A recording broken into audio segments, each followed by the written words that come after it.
Starfield is coming out in 2 days. I don't know much about it, so let's go take a look and learn. Starfield is releasing real soon. Now, whether it turns out to be good or bad, there's a lot to talk about. There's already a ton of public information out there to analyze, and some you may not have even caught. There's a lot to get to know and get caught up before release, so we've got 10 categories here. Let's get started with number 10. First things first, it cannot be understated just how big this game. I don't know anything about this game. Literally nothing. The only one time I got mentioned is Brendan mentioned it to me, so I actually want to play this, so let's go. First, it cannot be understated just how big this game is seemingly going to be. Now, from all the pre-release information we've heard and seen, it sounds really big. The Bethesda Fallout games were basically confined to a single city and the area around it. The Elder Scrolls games are set in entire countries, but in Starfield, there's no joke, this is from the developers themselves. Obviously, we have to see it to believe it, but they're saying it. Approximately 1,000 planets across about 100 solar systems. It's not a full galaxy, but it might as well be. That's an enormous amount of space, and there's going to be a lot to do in most of it. The main quest line is apparently going to be long all by itself. Bethesda estimates.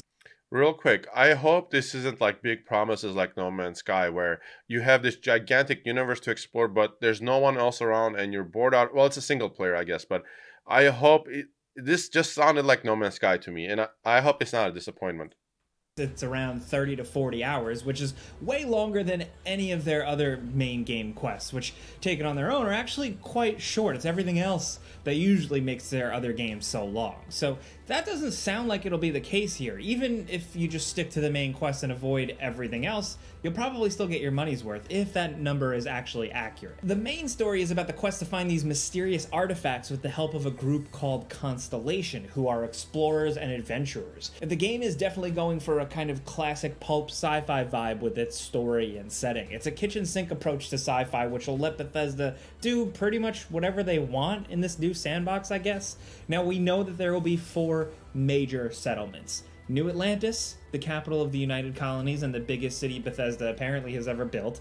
That then looks there's awesome. Aquila City, which is the capital of the Freestar Collective, which Bethesda describes as a loose confederation of 3 distinct star systems, but let's call them what they are. Sounds like space cowboys. It does. The third city we know about is looks called like Space Neon. It's a Red Dead Redemption cyberpunk-inspired city of Vice, which is a stark contrast to how welcoming and nice the other 2 main cities seemingly are. Now, there's a lot more besides that, and there's going to be a ton of minor settlements too.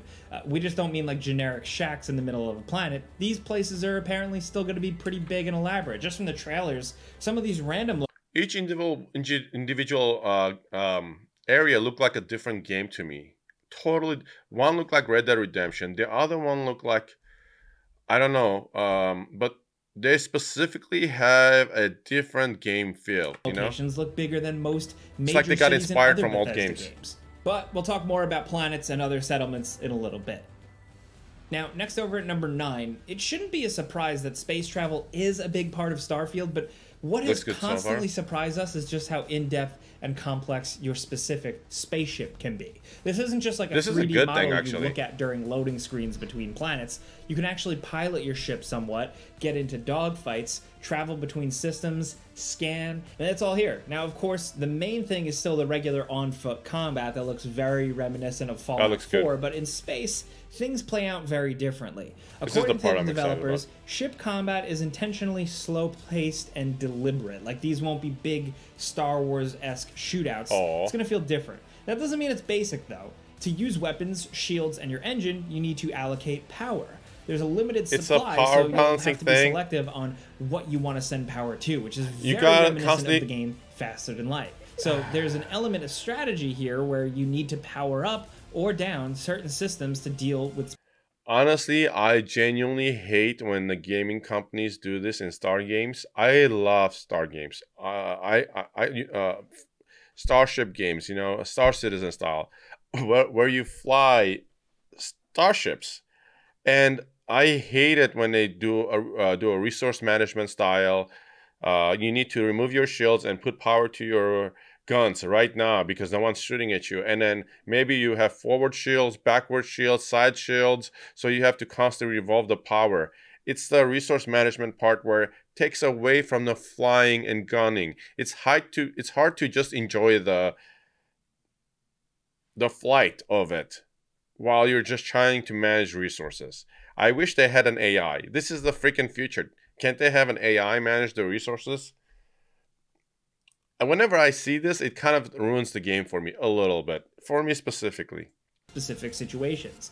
Do you power up shields to max and tank damage, or do you set your engines to maximum and play keep away? Those are the kinds of decisions it sounds like you're going to be making on the fly in the game world. Now, ship customization is a huge feature here, and it looks like it'll be one of the most interesting. The game starts you off with a basic ship, but from there you can buy pre-built ones or design a ship from scratch yourself. Shipbuilding is entirely modular. You can move and attach parts however you want, as long as certain requirements are met. We're guessing that you have to put on landing gear, an exit ramp, some kind of docking system, an engine, rockets, cockpit, but it looks like there's tons of ways you can actually do that and arrange and customize your ship. That looks fun, actually. Unfortunately, that will be so good. There are some downsides to ships that bring Starfield back to reality. You don't seamlessly transition from the outside of your ship to the inside, and landing on planets is a cutscene rather than something you can do in game. Oh, that's why kind not? of disappointing. It is, it's yeah. good to know that Bethesda is trying to avoid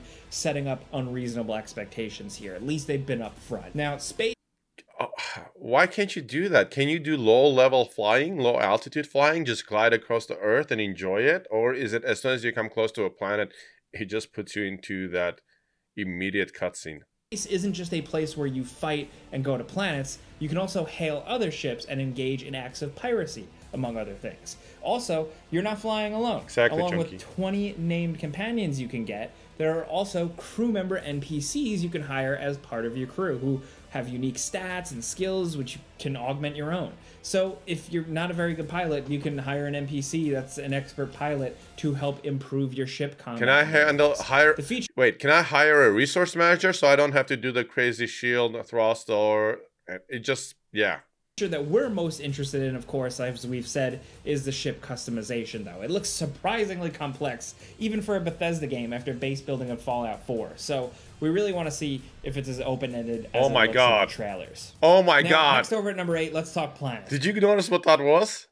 Was that Optimus Prime? I'm just Fallout 4. So we really want to see if that could be Optimus Prime. It also could be the transforming lions. What were they called? The transforming lions that went into a robot? Oh my god, I don't know. I don't remember it anymore. As it looks in the trailers.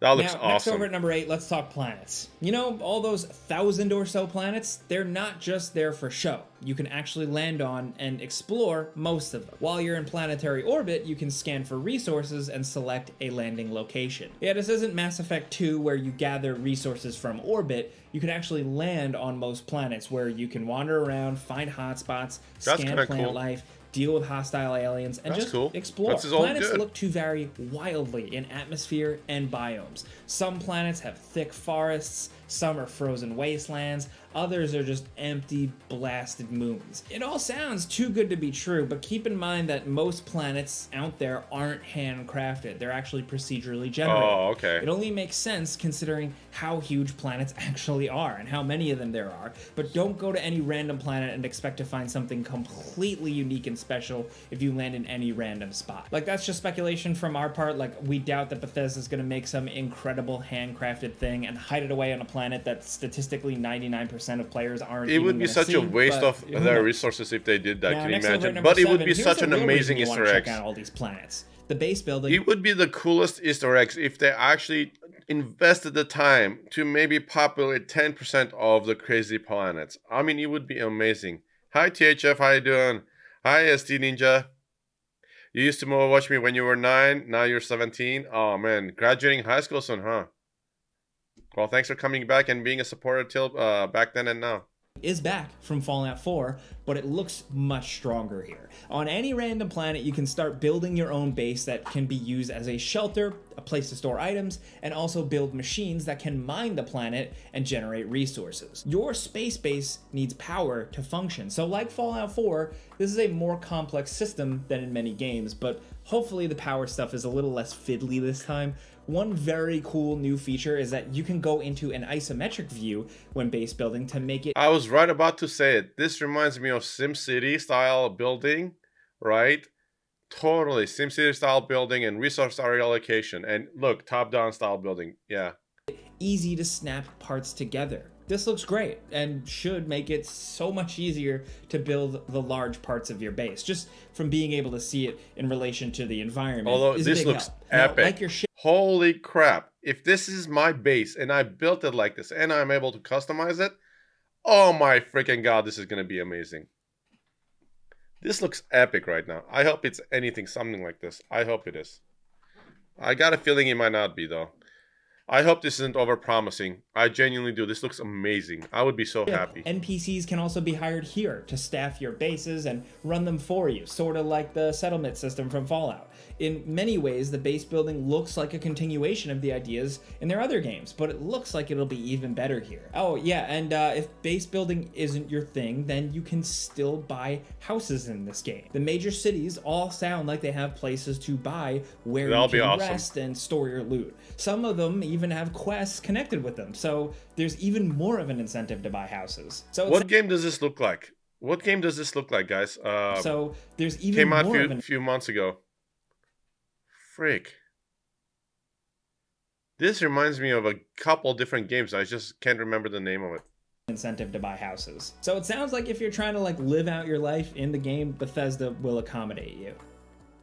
Next, over at number 6, let's talk factions and quest lines. Now, some of our favorite parts of Skyrim are from the faction quests. They're organizations that you can join that have their own story to play through. They're smaller than the main quest, but bigger and more elaborate than your most random side quests, and completing them usually gets you unique rewards. And it sounds like Starfield is going all in on faction quest lines, because from all the pre-release information we've seen and read Cyberpunk, and watched, THF, there's going to be a lot of them. Right, there's Constellation, which we're guessing is just the main quest, but then there's also the United Colonies, the Freestar Collective, Ryujin Industries, a corporation on Neon that the devs have confirmed is a faction that you can join, and the Crimson Fleet. Now, the Crimson Fleet sounds especially interesting, as they're a gang of space pirates that are a major enemy group. We're not sure if Bethesda has straight up said that you can join them, but they have revealed that you can infiltrate a faction on the orders from another, and that you can ultimately decide which side to betray, which sounds a lot like you're infiltrating the Crimson Fleet. That sounds awesome. That's speculation for us. If you're able to major faction is currently the most mysterious. In-game factions These are like the that. Guys called the House of Varun, who apparently worship like a snake deity. This one, Bethesda has been very tight-lipped about. We have no idea if you can join them or not. That leaves at least 4 major factions we know you can join in this game, which is still a lot. Now over at number 5, for people that bemoaned Fallout 4's simplification of the role-playing elements Bethesda is normally associated with, it looks like Starfield will be addressing many of your complaints. There is, of course, character customization where you can change your appearance, but along with that, you can also give your character optional traits that add to their history. You can choose where they grew up, or even if they have living parents, which can add... I wonder if this affects your stats, like in the game. So let's say you grew up on a farm. Are you better at certain type of resource allocation or something? New wrinkles to your experience and give you additional dialogue options. The voiced main character is out, and Starfield is back to having a silent protagonist. The dialogue wheel is also gone, and it looks like the list is back. This might not seem like a major change, but for people who really want a lot of choices in dialogue and want to know exactly what their character is saying, this is big. That means fewer options that are just yes, yes with snark and no, and more actually conversation trees with multiple different directions and outcomes. At least that's what we're hoping for. We don't know for sure, but we will say that just I don't really care about that, to be honest, though. Is a step in the right direction. There's also a persuasion minigame that's sort of like Oblivion, but it also looks like a lot more clear just from the screenshots that we've seen. This is just from looking at pictures, but it seems like you get multiple options that are green, yellow, and red. Green are easier to pull off, red are harder, and you've got only so many turns to convince someone before the minigame fails. The speech system is closer to Fallout 3. It's chance-based rather than Fallout New Vegas, which just required you to have high enough speech skill and you'd always win. That means you always have a chance of winning a persuasion check in Starfield, but on the flip side, there's also always a slight chance that you can fail. So good luck. So all you have to do is just talk your way out of situations. I like that. Next, over at number 4, Starfield has a skill tree, but it's not quite... Bethesda makes some really good money, good games when they're not money farming. quite the Good same as point what with we that, got back in THF. They Fallout totally 4. end up money farming In all the this time. game, there are multiple skill trees: physical, social, combat, Actually, I'm not science, sure. and I tech. think they are. Now, many of these I hope skills they're we've done right seen now. so far look like things similar to Fallout, but there's a major wrinkle. You can only unlock the first rank of a skill. If you want to increase its rank, then you need to complete specific challenges. So they've made the skill system a kind of hybrid between Fallout 4 and the Elder Scrolls. In the fantasy series, you get better at things by doing them, I mean, that kind of works for me. You have to do certain things to be better at, for example, shooting a gun, or it totally makes sense. It doesn't bother me that much. If it's just experience, that kind of gets kind of boring. You, I like that I don't need to farm experience, but I have to do challenges. As long as those challenges are kind of like cool missions and not something stupid like collecting 160 statues in Diablo. Using an axe a lot made your axe skill go up. Lock-picking doors and chests made your security skill go up. Things like that. Depending on how it's implemented, this actually may be an improvement, or it could add some annoying busy work to ranking up your skills. It just depends on how demanding these challenges I'm hoping are. it'll be cool. Hopefully, like, to level up your speed, you don't have to run and collect 1,000,000 Korok seeds or something. Oh my god. That would be Personally, terrible. we do think this might be a good change as long as they pull it off. It was kind of silly how you could just rank up a single skill right from the start in old Bethesda games, like jumping up and down 1,000,000 times if you wanted. It almost made things too easy, so we'll see how it goes here. Now, down at number 3, we did allude to this earlier, but Starfield doesn't force you to be a goody two-shoes space explorer. You can be a full-blown space criminal if you want. This sounds cool. That means you can attack civilian vessels, pirate cargo shipments, steal from other ships, even steal entire other ships to add to your fleet. You can also smuggle illegal goods for money. Smuggling can be tough because if you've got illegal goods on your ship like human organs, then your ship is scanned by the authorities and you'll get caught, fined, and possibly thrown into jail. There are ways around the scans though. You can buy special ship modules that can be used to hide things. That's awesome. I bet these things can't just be bought anywhere though. Probably a lot harder to find. So there's actually a lot to do in Starfield if you want to be more of a bad guy. I think that's going to be me. I might end up being a bad guy. Now down at number 2, this might be their least buggy game Okay. yet. Now, let me know in the comments if you guys want me to be Cowboy Bebop. Because I want to be freaking Cowboy Bebop. A bounty hunter with an axe to grind. Oh yeah. THF said, lended it. Take this one with a grain of salt because Bethesda games are pretty well known at this point for launching in a buggy state. But head of Microsoft Game Studios, Matt Booty, has come out and said that if Starfield shipped today, this would have the fewest bugs any Bethesda game has ever shipped. Wow, that's quite a big claim.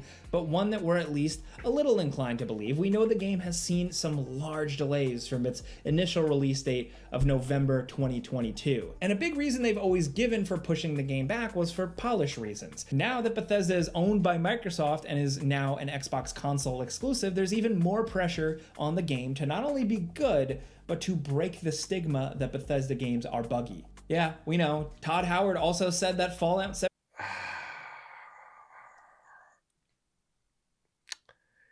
I don't know what they're gonna do. It's really hard to believe that Bethesda is gonna release a game that's not buggy. Microsoft might end up laying off some people, honestly, because they don't mess around. 76 just works, and that game was a pretty rough mess for a while. It doesn't just work. But in this case, we're at the very least just hoping Starfield will be better. We don't think it'll be perfect, but, hopefully it's not a disaster. I know we're probably going to have to eat these words when it finally launches, but we're just hoping for the best. The more games that release in a good state, the better. Now down to number 1, some housekeeping and all that stuff you got to know. Starfield is almost upon us, and the game is releasing September 6th. For Xbox Series I think you X can play and early in a few days, PC on the 4th. through the Microsoft Store and Steam. Microsoft is real serious about this one. It's going to be on Game Pass day 1, which is big. We've gotten a lot of exclusives on Game Pass before, but nothing as big as Starfield. And we're not just talking big in terms of hype, we're talking size. It's 139.84 gigs. Wow. So be sure to clear up some space on... It requires a, fairly decent processor. 16 gigabytes of RAM. I feel like 8 is standard. That's double. It's fine. 1070 Ti. So are you good with a 1080? I wonder. I'm good, but it's just nice to know.